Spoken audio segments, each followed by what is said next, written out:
Ya, si no fuera por tu pensión, ni nos acordaríamos de ti, dijo Daniel mientras se servía otro trozo de carne, sin levantar la vista del plato, como si esas palabras no fueran un cuchillo que acababa de incrustarme en el pecho. No dije nada, ni un suspiro. Solo recogí los cubiertos, dejé mi servilleta sobre la mesa y me levanté. Caminé con los pasos más lentos que pude hasta la habitación del fondo, la que ellos decían que era mía, pero que nunca dejó de sentirse prestada. Me senté al borde de la cama. El corazón me latía en los oídos. Afuera, las voces seguían. Irene reía. Olivia no dijo nada. No tenía por qué entenderlo todo. Era solo una niña. Pero yo vi cómo bajó la cabeza. Vi cómo dejó el tenedor en silencio. No me miró. No tuvo que hacerlo. Yo ya sabía que ella lo había sentido también. Cerré la puerta sin hacer ruido. Apagué la luz. Y esperé. No al sueño, porque esa noche no vendría. Esperé a que el resto de mi alma se rompiera en silencio. Retrocediendo en el tiempo, habría jurado que todo era normal. Las luces cálidas del comedor, los manteles bordados con margaritas, ironía cruel.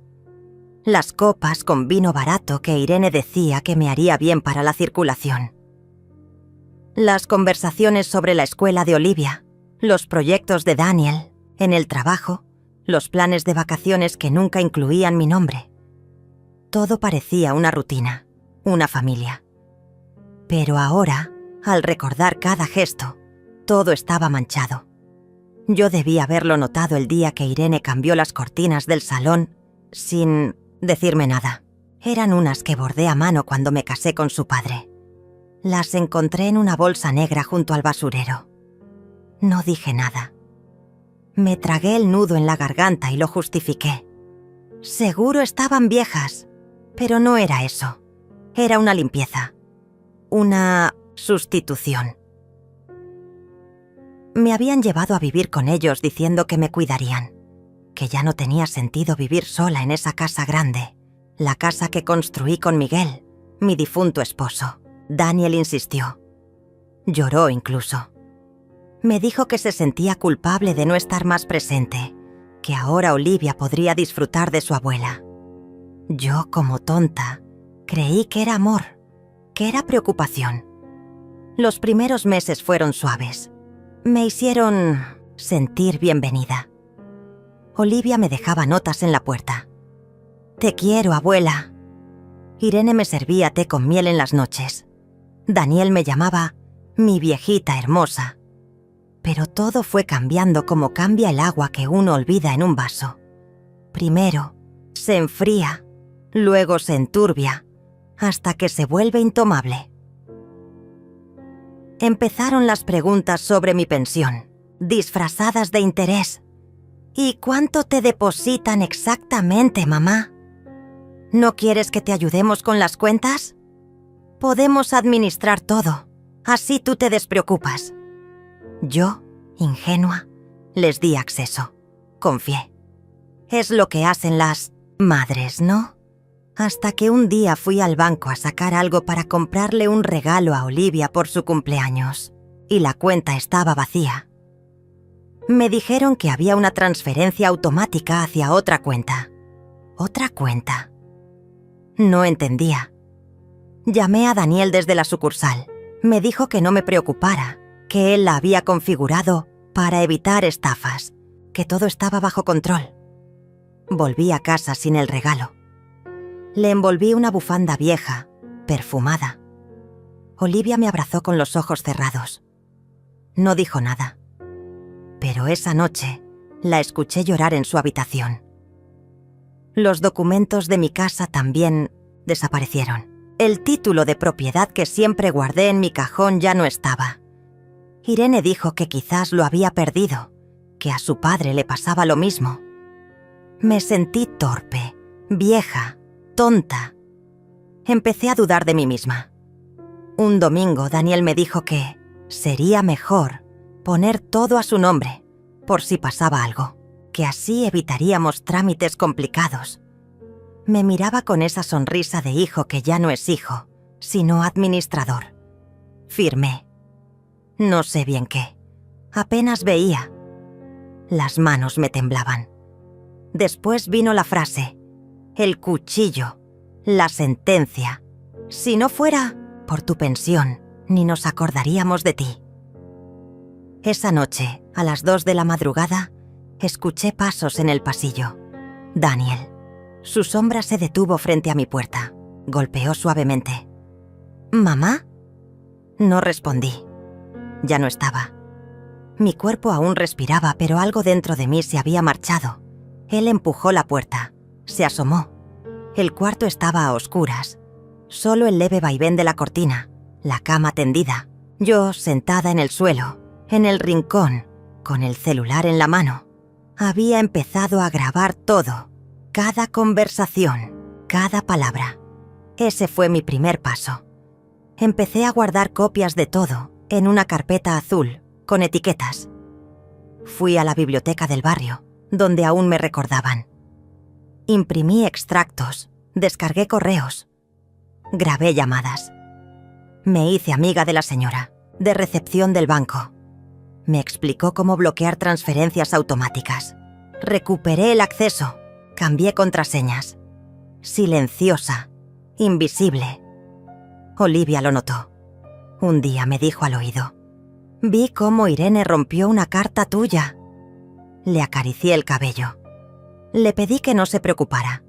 Le dije que todo estaría bien. Ella asintió, pero sus ojos sabían más de lo que deberían. Una mañana fui al abogado. Se llamaba Emanuel, un viejo amigo de mi marido. Me recibió con un café fuerte y una mirada cansada. Le mostré todo: los papeles, las grabaciones, los movimientos bancarios. No dijo mucho, solo tomó nota y me dio un sobre. Cuando decidas hacerlo, entrégales esto. A partir de ahí, cada día fue una pieza más del plan. Irene empezó a hablar de internados, que quizás yo necesitaba cuidados especiales, que últimamente estaba confundida, que hablaba sola. Daniel le seguía el juego. Olivia se encerraba en su cuarto. Empezaron a organizar un viaje para descansar y querían llevarme a una clínica mientras tanto. Pero yo ya no era la Margarita que ellos creían tener en sus manos. Vendí mi casa en secreto, a través de Emanuel.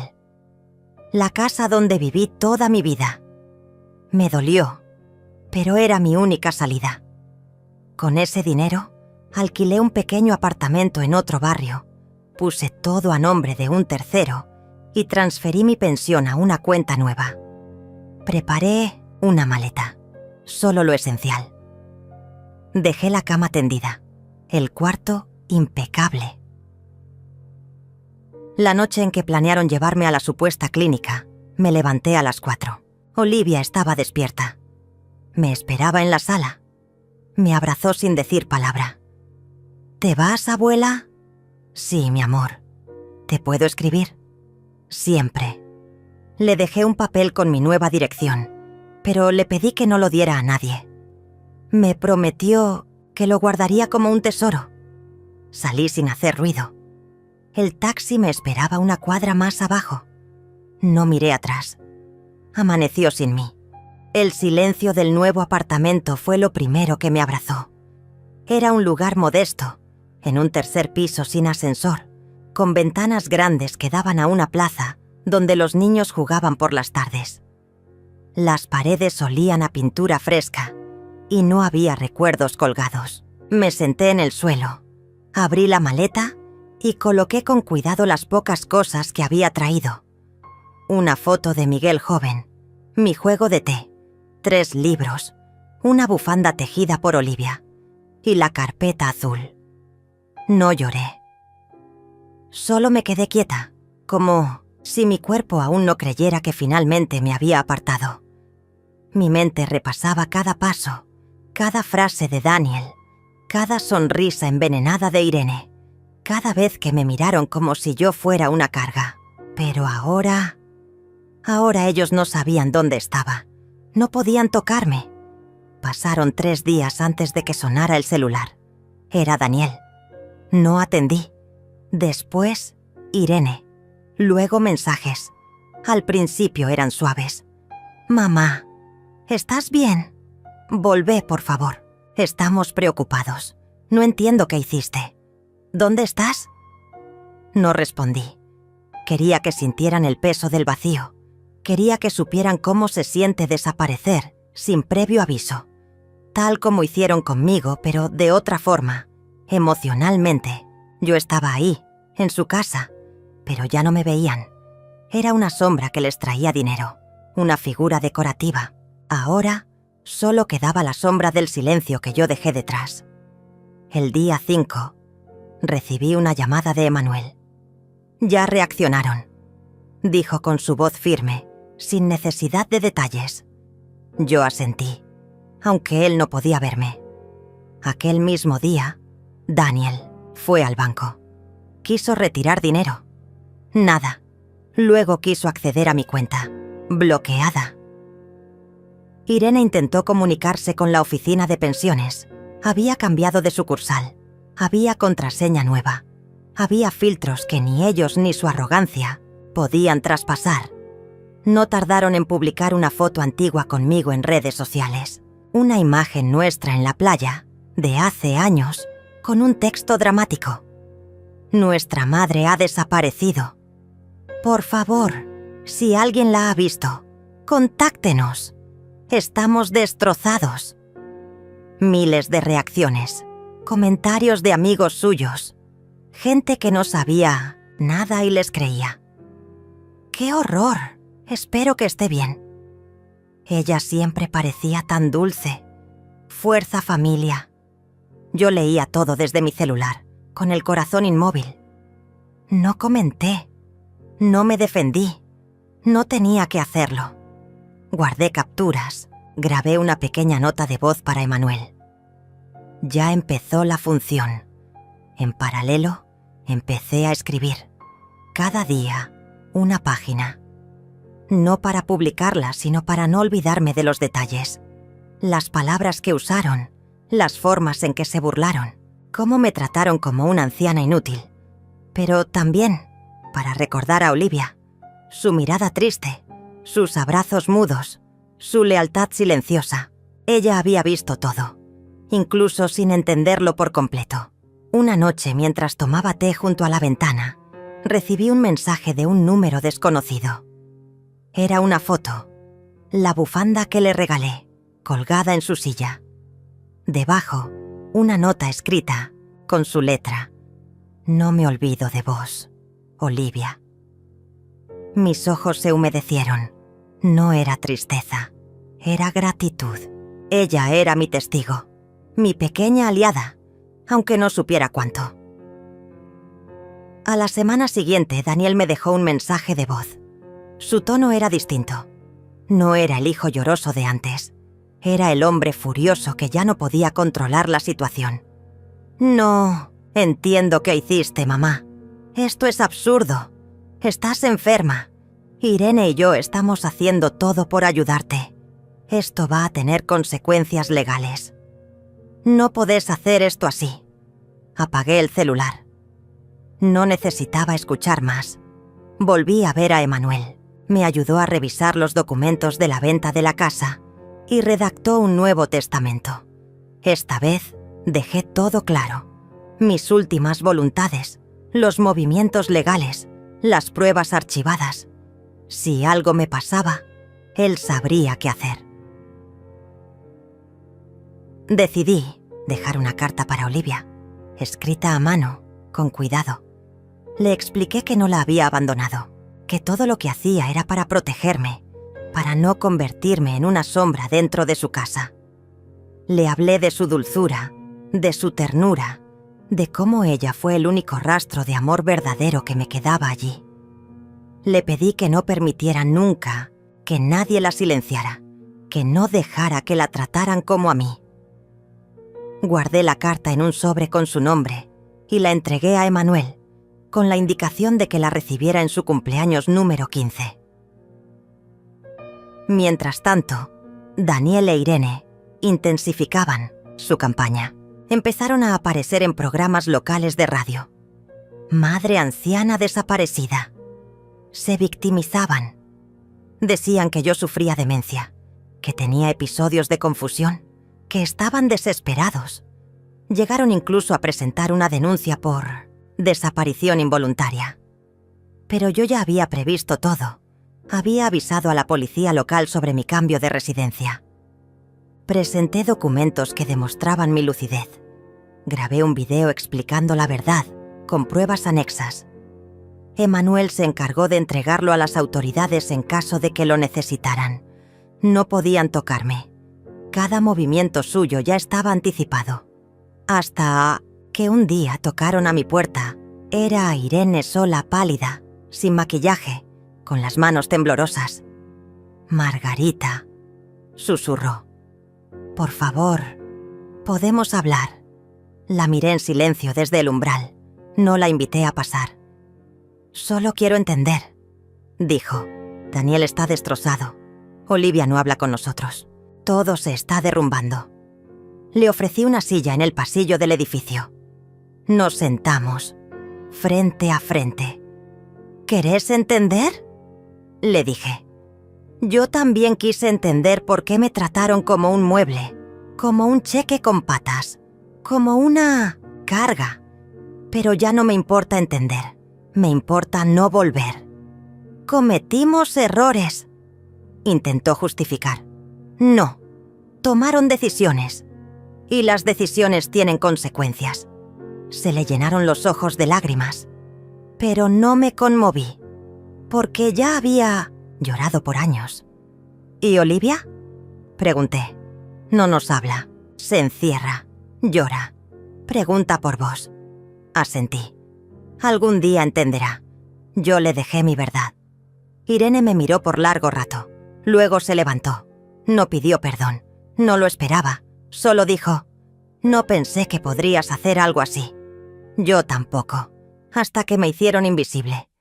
La vi alejarse por la calle, deshecha. Sentí una mezcla extraña de alivio y vacío. No era una victoria ruidosa. Era apenas una respiración profunda. Un inicio. Esa noche, encendí una vela. Me senté frente a la ventana. Olivia había dejado de responderme. Quizás estaban controlando su celular. O quizás necesitaba tiempo. Yo podía esperar. Porque esta vez tenía todo el tiempo del mundo. Me acostumbré al silencio. Al principio dolía. Después se volvió sagrado.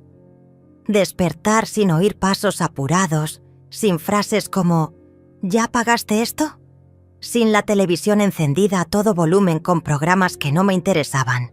Solo la brisa colándose por las rendijas, el tic-tac del reloj de pared y mi respiración. Empecé a caminar cada mañana por la plaza frente al departamento. Saludaba al panadero, observaba a los perros corriendo entre las hojas caídas y me detenía a mirar cómo cambiaba el color del cielo. El mundo seguía girando, incluso sin mí allá, en la casa donde ya no era bienvenida. Daniel dejó de insistir. Irene también. Pasaron de los ruegos a la furia, de la furia al silencio.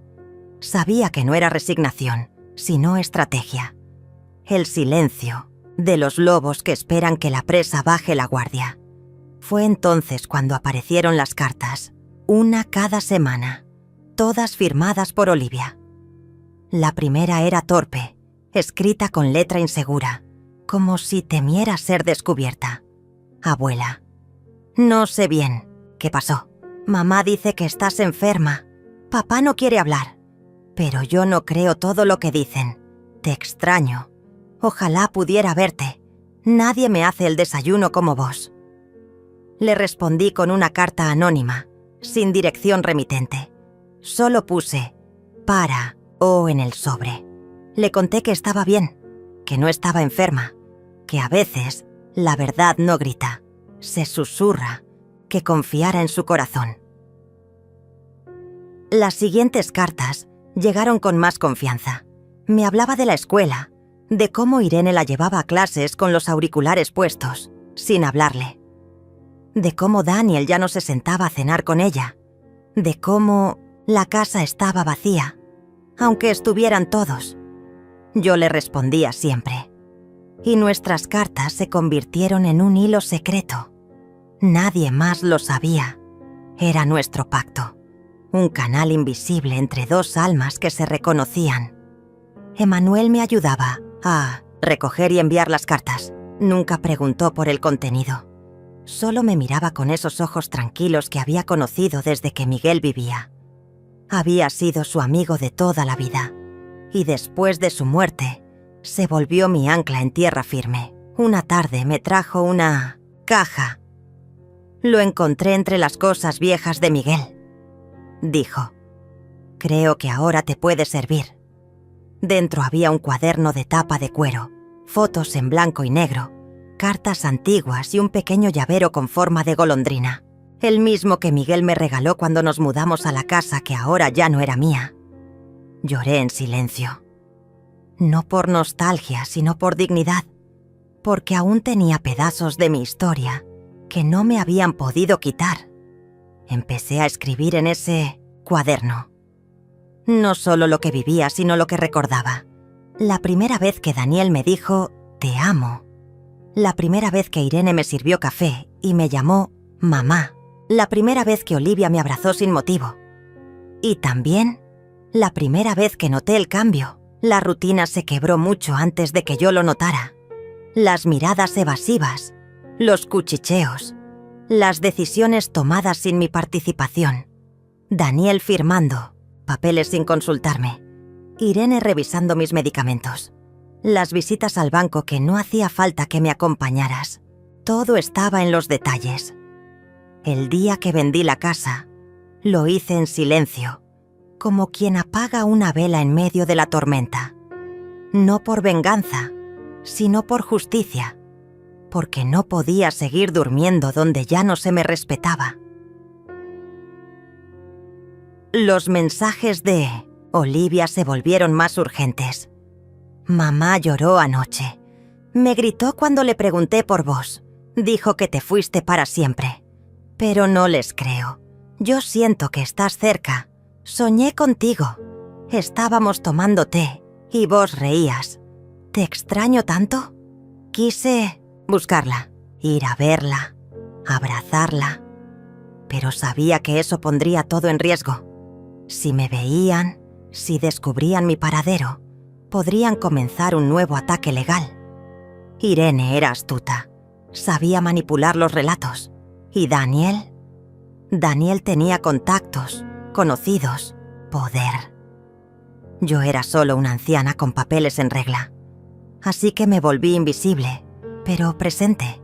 En cartas, en recuerdos, en el aroma de la lavanda que aún guardaba entre las páginas del cuaderno. Le escribí a Olivia sobre Miguel. Le conté cómo se conocieron sus abuelos, cómo Emmanuel los acompañó en cada mudanza. Le dije que venía de una línea de mujeres fuertes y que un día ella también sabría tomar decisiones valientes. Una mañana, llegó la carta que cambió todo. Papá me gritó. Dijo que si vuelvo a mencionarte, me va a quitar el celular. Mamá solo llora. No entiendo por qué te odian tanto. Yo te quiero. Quiero vivir con vos. Sentí un nudo en el pecho. No podía permitir que la destruyeran como intentaron destruirme. No era justo. Le escribí una carta más larga. Le expliqué que aún no era tiempo, que tenía que ser paciente, que a veces la verdad tarda, pero llega. Le dejé una frase que mi madre me decía. Cuando no te quieran ver, brilla en silencio. Guardé una copia de esa carta. Era un testimonio, una semilla. Si algo salía mal, alguien sabría lo que habíamos construido. Mientras tanto, Daniel apareció en un noticiero local. Denunció que yo tenía problemas mentales, que necesitaba ser recuperada judicialmente. Presentó un informe falso de un médico, pagado por debajo de la mesa. Dijo que yo era un peligro para mí misma, pero yo ya lo sabía, Emmanuel también. Presentamos una contradenuncia, con pruebas, videos, audios, declaraciones. La grabación donde Irene decía: «Si no fuera por tu pensión, ni me molestaría en saludarte». El extracto bancario donde Daniel intentó transferir fondos sin autorización. Todo estaba documentado. Pero no lo hicimos público. Aún no. Preferí esperar. Esperar el momento justo. Porque el poder no está en gritar la verdad. Está en tenerla guardada, lista para explotar cuando sea necesario. Esa noche me senté frente al cuaderno. Encendí una vela. La luz proyectaba sombras largas en las paredes. Pensé en Miguel, en cómo hubiera reaccionado al ver en lo que se convirtió nuestro hijo. Pensé en Emanuel, en su lealtad, en Olivia, en su ternura inquebrantable. Y entendí algo. No era solo una historia de abandono. Era una historia de reconstrucción, de volver a empezar cuando todos te dan por acabada, de encontrar en el fondo del abismo una cuerda invisible que te sostiene. La mía se llamaba Olivia. Guardé el cuaderno, cerré la ventana. Afuera llovía. Al día siguiente, iniciaría la parte final de mi plan. Ya no me escondía. Me preparaba. El día amaneció gris, pero mi determinación era clara. No más cartas escondidas. No más silencios estratégicos. Había llegado la hora de mover las piezas que llevaba meses acomodando en secreto. Emanuel pasó a buscarme a las 9, puntual, como siempre. Vestía su chaqueta azul de lino, la que solo usaba para momentos importantes. Cuando subí al auto, no dijo una palabra. Me entregó un termo con café caliente y condujo en silencio, como quien escolta a una reina camino a la guerra. Fuimos directo al despacho del abogado. Habíamos preparado todo: documentos notariales, grabaciones, informes médicos legítimos, movimientos bancarios sospechosos y, sobre todo, el Nuevo Testamento. Había tomado la decisión hacía semanas, pero firmarlo era otra cosa. No se trataba solo de cambiar un papel. Era borrar un apellido, una línea de sangre, una historia compartida. Pero esa historia se había podrido. Ya no podía seguir premiando el desamor con herencias. Tomé la pluma con la mano firme. Le pedí al abogado que me dejara sola unos minutos. Me quedé mirando la hoja en blanco, con las palabras impresas listas para recibir mi firma. Pensé en Daniel, en su risa de niño, en cómo se aferraba a mi pierna cuando tenía miedo, en sus dibujos con crayones donde siempre aparecía una casa y un sol enorme. Pensé en lo que habíamos sido y en lo que él eligió ser. Firmé Daniel y Irene, quedaban fuera de todo. Ni propiedades, ni cuentas, ni objetos. Todo pasaría a una fundación de apoyo a mujeres mayores desplazadas por violencia familiar y una cláusula especial. Si Olivia alcanzaba la mayoría de edad sin haber repetido curso y sin antecedentes legales, recibiría la casa que yo había comprado en secreto en un barrio tranquilo, lejos de la ciudad. Salimos del despacho con los papeles en mano. Emanuel me miró con orgullo. Ahora sí, Margarita. Nadie podrá decir que no sabías lo que hacías. Esa misma tarde, cambié mi número de teléfono. Cerré mis redes sociales. Di de baja mi cuenta bancaria principal. Abrí una nueva en una sucursal distinta. Eliminé toda pista. Me volví humo.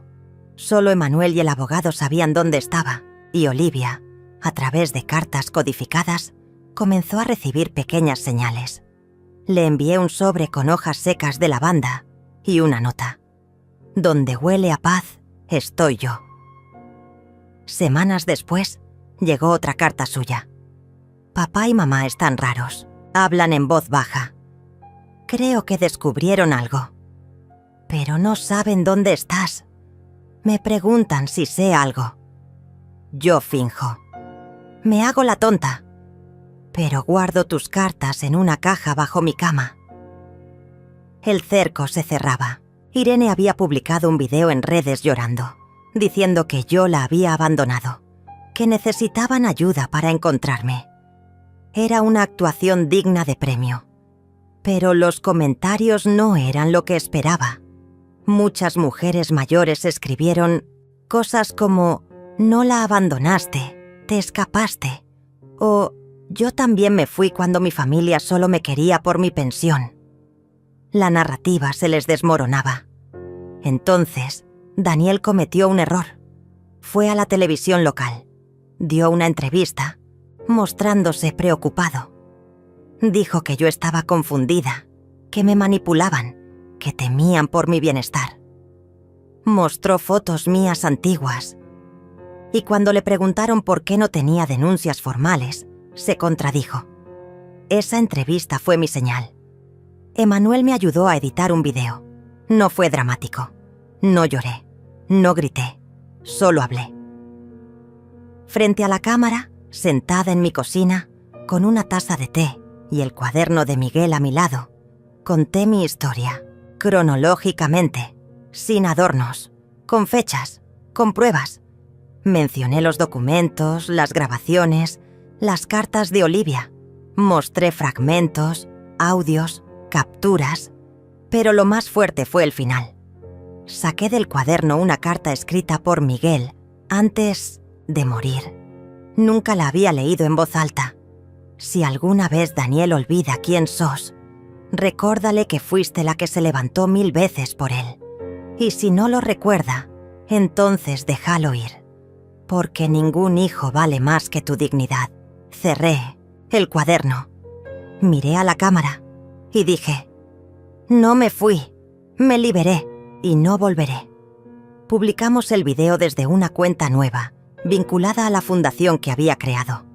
En menos de 24 horas se volvió viral. Miles de mujeres compartieron sus propias historias. Hubo medios que intentaron contactar a Daniel. Él se encerró. Irene borró sus redes. Olivia me escribió. Vi tu video. Lloré. No sabía que tenías tanta fuerza. Sos mi heroína. Yo también lloré. Pero por dentro.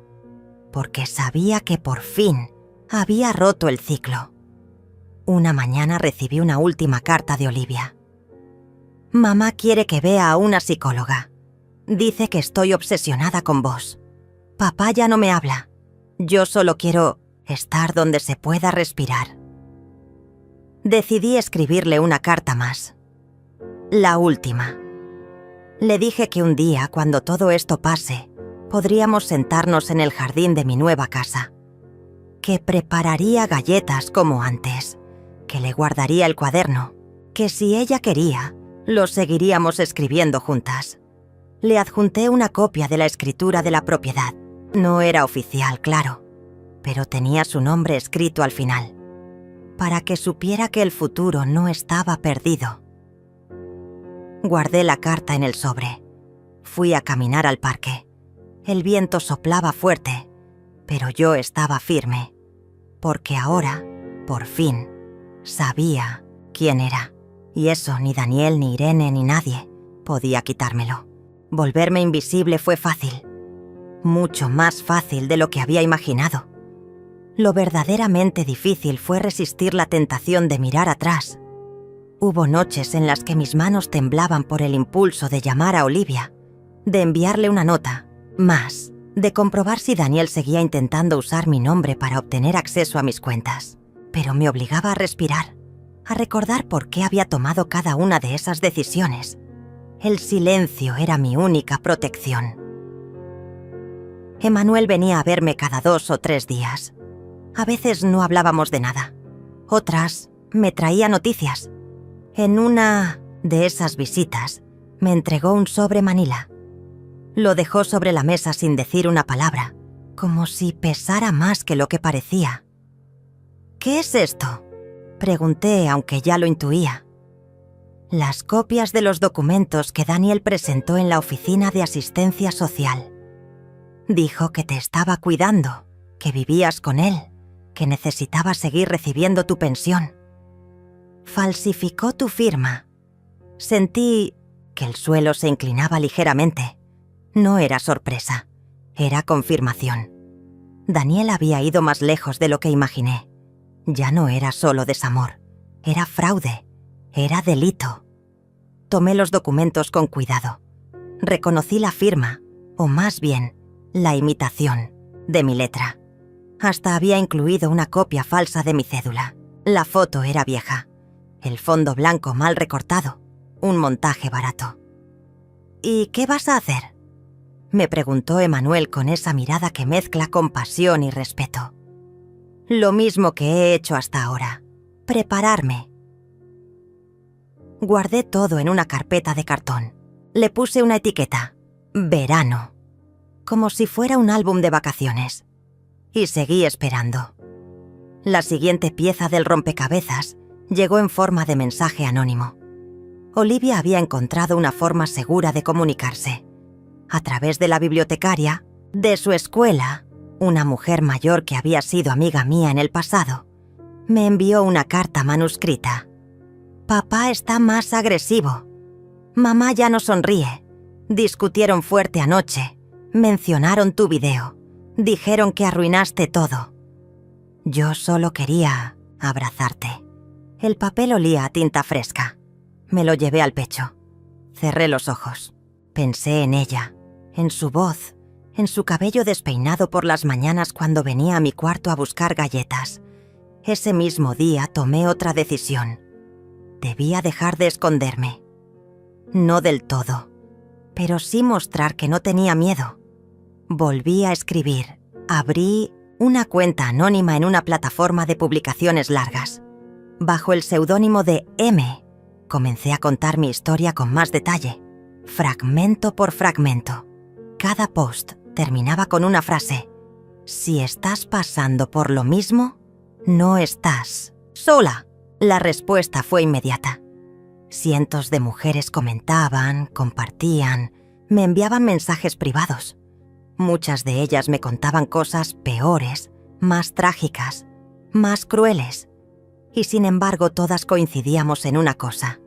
El dolor más profundo era el de sentirnos prescindibles, como si hubiéramos vivido solo para ser útiles. Y al dejar de serlo, fuéramos desechadas. Un día uno de mis textos llegó a un periódico digital feminista. Me contactaron. Querían publicarlo como columna fija. Dije que sí, pero con una condición: nunca revelar mi nombre. Firmé como la que se fue. Y cada semana mi voz resonaba entre líneas. No era solo mi historia, era la historia de muchas. Margarita ya no era solo una madre traicionada, era símbolo, era eco. Y mientras eso ocurría, Daniel comenzaba a desmoronarse públicamente. Intentó denunciarme por abandono, pero la policía no podía hacer nada. Yo era legalmente independiente. Mis cuentas estaban cerradas por voluntad propia y tenía constancia médica de estar en pleno uso de mis facultades. Irene, por su parte, había quedado expuesta. Un periodista la enfrentó en un supermercado, preguntándole por las falsificaciones. Ella balbuceó excusas. El video se hizo viral. La gente la reconocía. Le gritaban cosas en la calle. Entonces llegó la amenaza. Un sobre sin remitente. Papel grueso, doblado en 4. Si no paras, vamos a contar la verdad sobre vos. Reí. Era tan patético, tan infantil. No había nada que pudieran decir de mí que no estuviera ya dicho. Mi vida era transparente como el cristal de mi taza de té. Emmanuel quiso que denunciara. «¿Y si van más lejos? Que lo intenten», le respondí. «Estoy más preparada que nunca». Guardé la nota en otra carpeta. Esta vez la etiqueté como invierno. Esa noche soñé con Miguel. Estaba en nuestro jardín, cortando ramas secas. Me miraba y sonreía. No decía nada. Solo señalaba el horizonte. Me desperté con la sensación de haber recibido una señal. Había llegado el momento del cierre. Llamé a mi abogado. Le pedí que hiciera oficial la transferencia del testamento a la fundación, que notificara a las autoridades sobre el intento de fraude con mi pensión y que iniciara un proceso de restricción legal contra Daniel e Irene. No por venganza, por justicia, Díaz. Después recibí una carta del Ministerio de Bienestar Social. Me pedían una reunión presencial para ratificar los documentos. Fui. Llevé todo: grabaciones, firmas reales y falsas, el video, la carta de Olivia, las columnas. La mujer que me atendió tenía el rostro tenso al principio, pero a medida que Saad hablaba, sus ojos comenzaron a humedecerse. Mi madre vivió algo parecido, pero nunca tuvo tu fuerza. No supe qué decir. Solo le tomé la mano. A las 2 semanas, Daniel fue notificado. El Estado cancelaba todos los beneficios recibidos en mi nombre y lo citaban a declarar. No vino a buscarme, no me llamó, no escribió. Su silencio fue el único acto de decencia que tuvo. Irene sí intentó contactarme. Me dejó una carta bajo la puerta del despacho del abogado. No lo hice por dinero, lo hice por miedo. Pensé que si te ibas, nos quedaríamos sin nada. Perdón, de verdad, no la respondí. Perdonar no era lo que necesitaba. Necesitaba sanar. Y eso, ya lo estaba haciendo. Empecé a tomar clases de cerámica, a caminar descalza por el jardín, a leer novelas románticas sin culpa, a reírme sola. Una tarde, mientras pintaba una maceta, sonó el timbre. Era Emanuel. Traía una caja. Me llegó esto en la casa. Es para vos, de Olivia. Abrí con manos temblorosas. Dentro había un cuaderno, uno nuevo. En la primera página, escrito con su letra. Abuela, ¿seguimos escribiendo? Las lágrimas me nublaron la vista. Cerré los ojos. Respiré hondo. Miguel estaría orgulloso. Guardé el cuaderno de Olivia con un cuidado reverencial, como si contuviera algo más que palabras. Era una promesa, un hilo de luz extendido entre nosotras, a pesar de todo el daño, de toda la distancia, del silencio impuesto por la vergüenza y el miedo. Me llevó horas decidir cómo responderle. No quería escribir solo por impulso, quería escribir con verdad, como siempre lo habíamos hecho. Esa noche me senté frente a la ventana del estudio, con una taza de té de menta, el mismo que a Miguel le gustaba tomar después de la cena. Abrí una libreta idéntica a la suya. En la primera página, escribí, con letra pausada: Querida Olivia, estoy lista para volver a escribir contigo, pero esta vez lo haremos desde la verdad. Yo ya no soy la misma, y tú tampoco deberías serlo. Pasé el día siguiente sin salir de casa. Había algo en el aire, una calma contenida, como si las paredes mismas supieran que el fin de esta historia se acercaba. Emanuel apareció al anochecer. Llevaba un saco de lana y traía pan caliente bajo el brazo. Siempre llegaba con algo en las manos. Era su forma de decir: estoy aquí, sin palabras. ¿Sabes que Daniel fue citado de nuevo por el tribunal?, dijo mientras servíamos el pan con manteca. Asentí. Y no fue. Me miró con expresión grave. Están evaluando enviar una orden de comparecencia. Debería haberlo previsto. Él no enfrenta nada que no pueda manipular, hasta ahora. Emanuel dejó el cuchillo sobre la mesa con un leve golpe. Y sin embargo, no te siento contenta. ¿Qué pasa? Lo miré a los ojos, intentando poner en palabras lo que me carcomía el pecho desde hacía días. No quiero que Olivia cargue con todo esto. No quiero que la arrastren a este lodazal.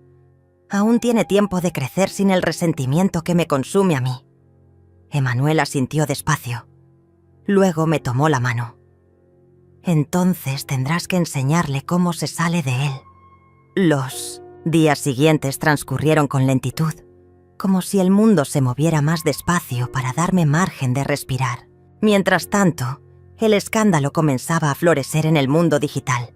Las columnas que escribía bajo el nombre La que se fue se compartían por miles. Aparecían comentarios que claramente eran de conocidos míos, aunque usaban seudónimos también. Esta historia me suena demasiado familiar. Yo estuve en esa cena. Recuerdo la tensión. No sabía que los hijos podían ser tan crueles. Incluso comenzaron a aparecer versiones distorsionadas de mi historia, en videos, dramatizaciones y hasta podcasts. Me buscaban para entrevistas. Me ofrecían dinero por contar quién era. No acepté ninguno. Quería que lo que quedara no fuera mi rostro, sino mi silencio, mi dignidad, la forma en que decidí desaparecer no como víctima, sino como arquitecta de mi libertad. Una tarde, Emmanuel trajo malas noticias. Tu hijo ha intentado usar a Olivia para obtener apoyo. Dijo que estaba sufriendo bullying por tu culpa, que la abandonaste, que querías usarla para volverte famosa. ¿Y alguien le creyó? No muchos, pero la gente ama una historia trágica. Ya sabes cómo es esto. Me encerré en el baño y lloré, no por mí, por Olivia, porque sabía que su vida, su colegio, sus amistades, todo se volvería una jaula. Y ella no merecía eso. Esa misma noche le escribí otra carta. Querida Olivia, si en algún momento sientes que el mundo te aplasta por lo que yo hice, no te defiendas. Solo recuerda que tú también puedes elegir quién quieres ser. Yo elegí no ser más lo que otros necesitaban. Tú puedes hacer lo mismo. La sellé. La envié con Emmanuel. Pasaron semanas. Irene fue despedida de su trabajo. Daniel dejó de aparecer en redes. Había rumores de que habían vendido la camioneta y que estaban considerando mudarse a otra ciudad. Pero yo no me aferré a eso. No era la ruina de ellos lo que me importaba. Era mi paz, mi renacimiento. Un mediodía soleado. Mientras barría hojas del patio, sentí un sobresalto, un golpe seco en el portón. No era el timbre, era un puñetazo.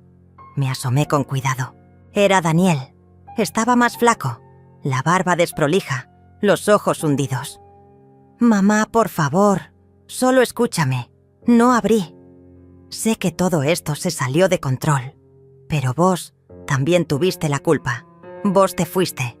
Vos armaste todo esto para dejarme mal. Me apoyé contra la pared, contuve la respiración.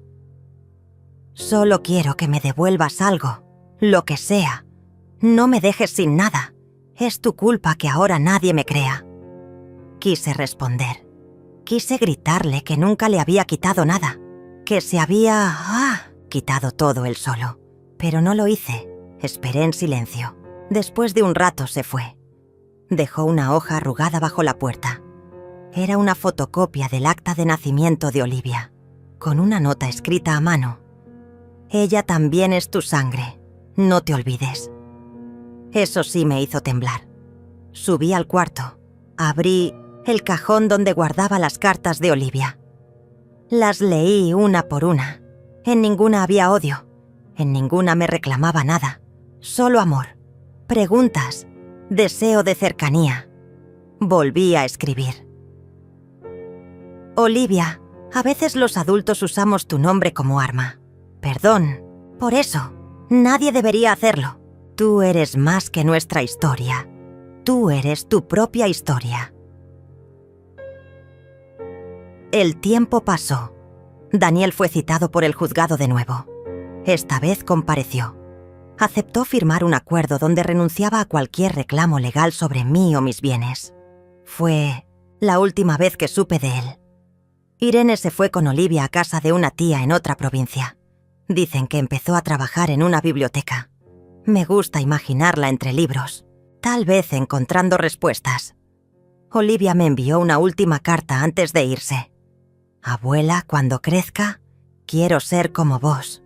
No por lo que sufriste, por cómo te reconstruiste, por cómo te callaste cuando todos gritaban y por cómo escribiste mientras otros destruían. Lloré, pero ya no de dolor. Eran lágrimas limpias, nuevas. Emmanuel vino esa noche con una botella de vino. «Lo lograste», dijo mientras brindábamos en el patio. «¿Qué cosa? Volver a ser dueña de tu historia». Miré el cielo. Había estrellas, pocas pero nítidas. Pensé en Miguel, en su forma de mirar el fuego, en su voz calma, en cómo me decía que la vida era más que la sangre, que había vínculos que no nacían del cuerpo, sino del alma. Esa noche dormí sin sobresaltos y soñé con algo que no había sentido en años: libertad. Aquel amanecer fue distinto. Me desperté antes que el sol asomara por el horizonte, con la mente clara y una decisión firme latiendo en el pecho. Abrí la ventana del cuarto y dejé que el aire fresco entrara como una promesa. Había llegado el momento. Todo lo que había callado, lo que había planificado en silencio, comenzaba a tomar forma real. No quedaba espacio para el miedo. Encendí la vieja cafetera de hierro fundido, la que Miguel me había regalado en nuestro 10º aniversario. Mientras el aroma a café llenaba la cocina, abrí la caja fuerte oculta detrás del armario empotrado. Dentro, además de documentos legales y un par de cartas viejas, estaba el contrato de compraventa del departamento de la playa. Ese lugar que nadie en la familia recordaba ya, excepto yo. Había comprado ese pequeño refugio con mi pensión, en secreto, muchos años antes. Mientras Daniel y Irene se burlaban de mis caprichos de vieja, yo invertía en mi libertad. Era un apartamento modesto, en un pueblo costero donde el tiempo parecía haberse detenido. Nadie sabía que existía, ni siquiera Olivia. Lo había puesto a nombre de Miguel, en vida, y tras su muerte, legalmente había pasado a mí, sin testigos, sin rastros en redes, sin intromisiones. Era mi escape. Y ahora sería mi nuevo hogar. Ese mismo día llamé a Emmanuel. «¿Estás lista?», preguntó sin rodeos. Apenas escuchó mi voz. Más que nunca. Pasó por mí por la tarde. En el maletero de su auto guardamos 3 maletas. Una con ropa, otra con libros y papeles, y la última con objetos pequeños pero esenciales. Un reloj de pared, mi máquina de escribir portátil, la caja de cartas de Olivia y una foto de Miguel, en blanco y negro, donde sonreía con una ternura que dolía. Antes de irnos, dejé sobre la mesa del comedor una carta, sellada, con el nombre de Daniel en el sobre. No era una despedida, era una notificación, una que no esperaba recibir con cariño. «Daniel, esta casa ya no es tuya. Tampoco es mía. Es del pasado. La vendí. No me busques. No reclames. Todo está legalmente cerrado. Lo único que te dejé fue el silencio. Ojalá lo sepas aprovechar». Y me fui, sin mirar atrás.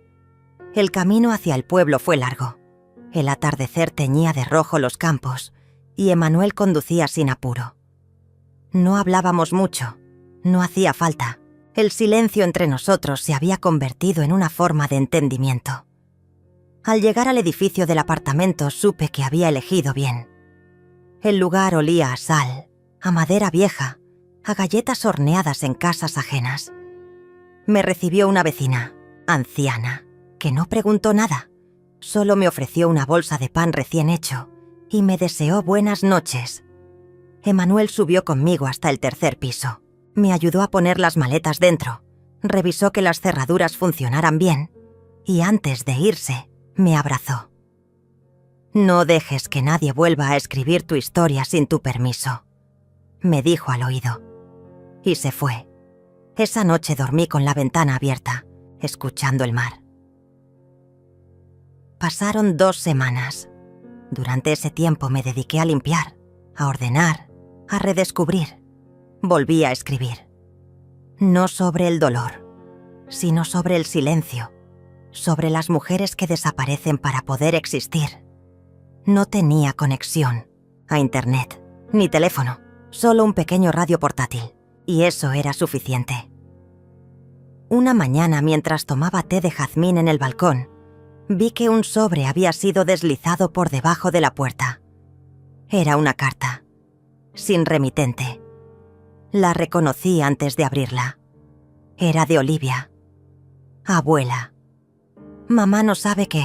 Te escribo. Estoy bien. Extrañándote. A veces me siento vacía sin vos, pero también entiendo por qué te fuiste. Solo quería que supieras que yo también elegí. Y elegí no convertirme en lo que ellos quieren. Te amo. Mis ojos se llenaron de lágrimas, pero no lloré. No esa vez. Esa vez solo sonreí. En la ciudad, mientras tanto, el caos crecía. Daniel y Irene intentaron volver a entrar en la antigua casa, pero ya estaba vendida. Los nuevos dueños tenían las escrituras, los papeles, todo en regla. Se encontraron con cerrojos cambiados, abogados fríos y ningún margen de acción. La casa no era suya y tampoco sabían dónde encontrarme. Publicaron videos, intentaron manipular la opinión pública, usaron fotos antiguas conmigo, hicieron montajes, acusaron a terceros de haberse aprovechado de mi soledad. Pero ya nadie les creía, porque los que alguna vez me conocieron sabían que yo nunca fui débil, solo estaba en pausa. Los rumores crecieron, que me había ido al exterior, que había muerto, que me había internado. Cada versión más absurda que la anterior.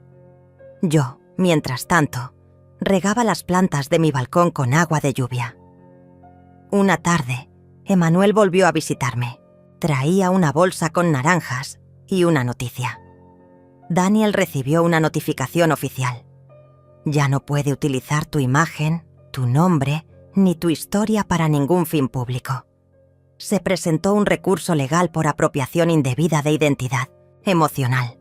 Nunca había oído algo así, pero funcionó. ¿Y qué hizo? Desapareció de redes. Cerraron la cuenta familiar. Nadie quiere ser asociado a ellos. ¿Y Olivia? Te manda esto. Era una hoja, arrancada de una libreta, escrita con su letra inclinada y precisa. Algún día, cuando todo esto se calme, me gustaría visitar ese lugar donde ahora vivís. No para quedarme, solo para entender, para ver con mis propios ojos cómo se construye una vida desde cero. Y quizás para empezar a construir la mía. La doblé con cuidado. La guardé en el bolsillo de mi delantal. Esa noche preparé galletas de canela, como las que hacíamos juntas, y me senté a esperar. No por ella, por mí. Por ese momento en que uno deja de huir y empieza a habitarse. El verano llegó despacio, con luz más dorada, con aire más liviano. Pinté las paredes del apartamento con colores suaves. Colgué cortinas nuevas. En la mesa del comedor puse un florero con jazmines. La casa respiraba. Una mañana, mientras barría el pasillo común del edificio, una niña del tercer piso me preguntó si yo era escritora. Le respondí que no exactamente, que solo contaba lo que nunca me dejaron contar. «¿Entonces sos una contadora de secretos?», dijo ella riendo. Y por primera vez en mucho tiempo, me reí con ella. Desde ese rincón junto al mar, escribí una última carta. No para Daniel. No para Irene. Ni siquiera para Olivia. Era para mí. Margarita, sobreviviste al olvido, al desdén, a la traición. Pero no te convertiste en eso. Te convertiste en silencio, en raíz, en semilla. No vuelvas. No te expliques. Viví. Nada más. La doblé. La guardé dentro del florero, bajo los jazmines. Era mi testamento. Y también mi renacimiento. Era la tercera vez que Daniel me llamaba esa mañana. No respondí. La llamada se perdió en el zumbido de la licuadora, mientras trituraba hojas de albahaca fresca para preparar la salsa que tanto le gustaba a Olivia. Había vuelto a cocinar, con ganas. Por primera vez en semanas el aroma no se mezclaba con el cansancio ni con la tristeza, sino con una forma nueva de calma. Ya no me temblaban las manos al encender el fuego. No lloraba frente al espejo. Ya no revisaba el celular esperando una disculpa que nunca llegaría. Colgué sin abrir el mensaje. Iba firmado por Irene. Suplicaba que al menos hablara con Olivia. Pero yo ya había hablado con Olivia. La noche anterior, sentada en el auto con Emmanuel estacionado a unos metros del edificio, la vi salir de la escuela. Caminaba con los hombros caídos, arrastrando la mochila como si llevara piedras dentro. Cuando se acercó al auto, supe que era ahora o nunca. Bajé la ventanilla y le extendí su colgante, el que había dejado olvidado en mi mesita de noche. No sabía si querías recuperarlo, le dije fingiendo una sonrisa. Ella se detuvo en seco. Sus ojos se llenaron de lágrimas al verlo. Pensé que lo habías tirado, susurró. Nunca tiraría algo tuyo, Olivia. El abrazo que me dio no fue el de una niña, fue el de alguien que, por fin, entiende el valor del silencio. Olivia no me hizo preguntas. Solo dijo que sentía mucho todo lo que había pasado, que sabía más de lo que creían y que estaba lista para ayudar en lo que fuera. Esa noche dormí sin pastillas. Los movimientos comenzaron temprano. Emmanuel había conseguido los últimos papeles que necesitábamos. El cambio de testamento, la escritura firmada por Miguel antes de fallecer y la copia de las transferencias sospechosas de Daniel. Todo estaba guardado en un sobre negro, que escondí dentro del horno viejo de la casa de campo, ese que ya no servía, pero que jamás permití que tiraran. Me senté en la sala a revisar cada hoja, mientras la luz del atardecer se filtraba entre las cortinas. Ahí, entre los papeles, también guardaba las copias de los correos de Irene, la autorización falsificada de la tarjeta y las capturas de pantalla donde Daniel hablaba de mí, como si fuera un mueble viejo que no sabían dónde guardar. No, se va a enterar, decía uno. Lo único que sirve de ella es la pensión, decía otro. Ya no me dolía, ahora era evidencia. El plan estaba en marcha. La inmobiliaria ya tenía luz verde para publicar el departamento. Había fingido que me mudaba por cuestiones de salud. La versión perfecta para evitar preguntas, pero también para que ellos no sospecharan. Olivia, que aún vivía con sus padres, me pasaba información clave. Cada vez que Daniel preguntaba por mí, cada vez que Irene lloraba frente a la computadora, revisando los movimientos bancarios que ya no coincidían con sus cálculos. El golpe final estaba cerca, pero necesitaba un escenario perfecto. Y ese escenario fue un almuerzo. Irene insistió con verme, por el bien de Olivia. Acepté. Le pedí a Emmanuel que me acompañara, pero desde lejos. Quería que alguien más escuchara, que viera. Nos encontramos en el restaurante al que solíamos ir para celebrar cumpleaños. Irene llegó vestida como si viniera de un funeral, con gafas oscuras y voz temblorosa. Sé que estás molesta, pero todo fue un malentendido. Empezó. No respondí. Solo tomé un sorbo de agua y la observé. Daniel está desesperado. No duerme, no come. Y Olivia está muy afectada. ¿Afectada?, interrumpí. ¿Por qué? ¿Porque alguien más no permitió que me echaran a la calle con una orden judicial? Ella se quedó en silencio. Todo fue muy rápido, dijo bajando la voz. Pensamos que estabas enferma, confundida. Solo queríamos ayudarte a organizar las cosas. No imaginamos que te ibas a ir. No me fui. La corté. Me sacaron. Su rostro se tensó. Movió la servilleta como si buscara refugio en ese gesto inútil. Daniel quiere enmendar esto. ¿Y cómo piensa hacerlo? Hablamos con un abogado. Podríamos firmar un acuerdo. Podrías volver al departamento, al menos hasta que... Bueno, hasta que se acomode todo. Solté una pequeña risa. No por burla, sino por la ironía. Ya no es su departamento, le dije. Lo vendí.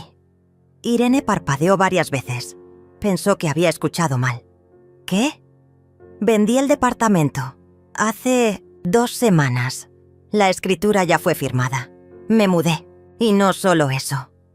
Abrí el sobre que había traído. Aquí están los documentos que prueban todo lo que ustedes hicieron. La falsificación de firmas, el uso indebido de mi cuenta, los correos, todo. Sus labios se movieron, pero no emitió sonido. Tomó el sobre con las manos temblorosas. Esto no puede ser. Puedes quedártelo. Ya hice las copias necesarias. Y también informé al banco, a la policía y a mi abogado. Pero no vine a amenazar. Vine a dejarte esto. Le entregué una carta. Era para Olivia, escrita a mano. Un adiós y un comienzo. No quiero más visitas. No quiero más llamadas. No quiero más disculpas vacías. Lo único que me importa ahora es Olivia. Y ella sabe cómo encontrarme. Si realmente quiere. Me levanté sin mirar atrás. Afuera, Emanuel me esperaba con el motor encendido. Daniel apareció 2 días después en la puerta de la casa de campo. Olivia se lo había contado todo. Dijo que necesitaba hablar, que merecía una oportunidad. Me escondí tras la cortina, en silencio. Lo vi golpear la puerta, gritar mi nombre, prometer que no sabía lo que hacía. Emanuel salió al porche y le pidió que se fuera. Ella no está sola, le dijo firme, y no necesita volver a lo que ya sanó. Daniel se fue. O eso pensé, porque volvió esa misma noche, esta vez con Irene. Gritaron, suplicaron, hasta amenazaron con llamar a la prensa. Pero yo ya no era la misma mujer que un día guardó los cubiertos y se encerró a llorar. Ya no. Ahora soy la mujer que vendió su silencio para recuperar su paz. No lloré. Solo cerré la puerta. Ese fue el último sonido que escucharon de mí en esa casa. La cerradura giró como una sentencia tranquila. Daniel aún gritaba desde el pasillo, furioso, humillado, como un niño que acababa de perder su juguete preferido. Irene fingía llorar en las escaleras, abrazando a Olivia como si el mundo se hubiera acabado, como si no entendieran nada, cuando, en realidad, lo entendían todo. Pero ya era tarde. Mi plan había sido ejecutado sin errores. Cada firma, cada papel, cada palabra estaba documentada. Cada intento de manipulación estaba grabado. Cada mentira desmontada con pruebas. Y ahora, mientras los ecos de sus gritos morían tras la puerta, yo respiraba, por primera vez en años, en paz. Olivia me abrazó por última vez antes de cerrar la puerta del taxi. No lloró. Solo me miró con esos ojos grandes, valientes, y dijo: «Abuela, nadie vuelve a tratarte así. Nunca más». Guardó en su mochila un cuaderno donde había escrito todo lo que había visto, todo lo que había sentido, para cuando sea grande y alguien intente hacerme lo mismo. Para recordar que una mujer también puede irse. Nos despedimos sin lágrimas, porque las lágrimas ya se habían secado la noche en que escuché a mi hijo decir que, si no fuera por mi pensión, ni se acordarían de mí. Esa frase la repetí en mi mente cada vez que dudé de mi plan, cada vez que sentí compasión por él, y me recordaba: una madre no cría a un hijo para que la use como cajero automático emocional. Una madre no merece ser arrinconada por la comodidad ajena. Mi nuevo hogar no era grande, pero olía a madera fresca y a libertad. El apartamento de Emanuel tenía vista al río y una terraza pequeña donde el sol tocaba las plantas como si las acariciara con respeto. Me dejó quedarme ahí el tiempo que necesitara.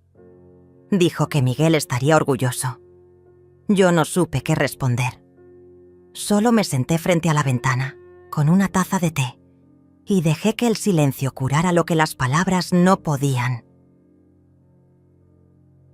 Emmanuel no, preguntó. No necesitaba hacerlo. Me conocía desde que Miguel y yo éramos solo dos jóvenes construyendo sueños con muebles usados y paredes con humedad. Él fue testigo de nuestra vida, de nuestra lucha, y ahora era testigo de mi renacer. A veces cocinábamos juntos.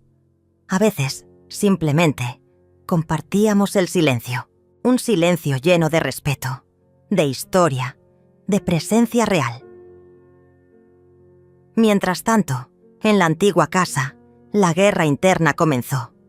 Daniel y Irene descubrieron que todo lo que creían tener ya no les pertenecía, que los documentos estaban a nombre de una fundación a la que yo había donado la propiedad, con cláusulas imposibles de revertir, que las cuentas bancarias estaban vacías porque, legalmente, todo estaba distribuido en otro sistema financiero, con respaldo legal, que no había herencia que reclamar, ni testamento que manipular. Intentaron de todo, cartas escritas a mano, llenas de drama, correos electrónicos suplicando explicaciones, llamadas a Olivia, rogándole que me convenciera de hablar. Incluso fueron a la prensa local, contando una versión distorsionada de los hechos. Pero yo no respondí. No una sola palabra, porque ya no les debía ninguna explicación. Habían tenido toda una vida para demostrar mi amor, y eligieron el interés. Una mañana, Olivia me envió una fotografía. Era la mesa del comedor vacía. Sobre ella, los cubiertos que yo había guardado aquella noche, aún en el mismo lugar. Nadie los había tocado desde entonces. Era como si mi ausencia pesara más que mi presencia. Como si, al irme, algo esencial se hubiera evaporado en esa casa. Algo que ni todo el dinero del mundo podía reemplazar. «Te extrañan en silencio», escribió Olivia. Y yo respondí: «El silencio también es una respuesta». Con el paso de las semanas, Olivia vino a visitarme. No como nieta rescatando a su abuela, sino como una joven mujer aprendiendo a poner límites. Me ayudó a plantar un pequeño jardín en la terraza. Hierbas, tomates, hortelã. «Para que siempre tengas algo fresco que cuidar», dijo. Y yo pensé: como tú, que floreciste a pesar de todo. Nos reíamos, cocinábamos.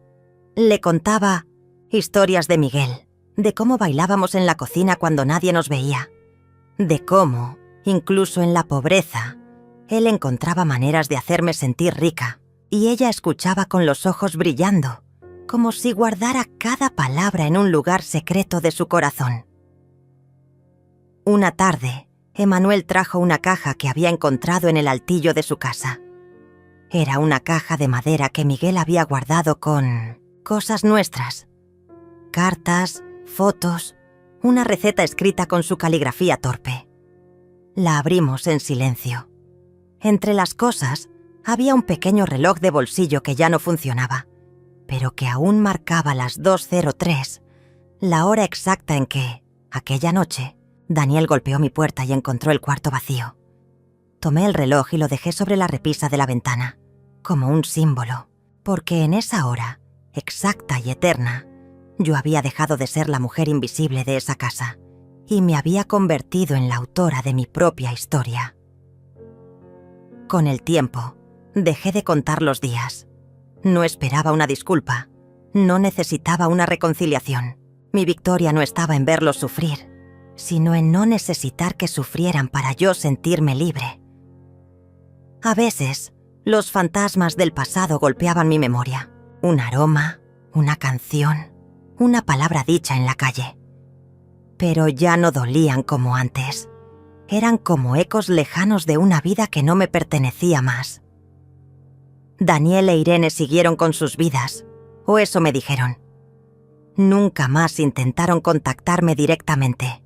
Olivia los veía de vez en cuando, pero siempre ponía límites. Yo tengo claro quién estuvo y quién no, y no permito que me confundan.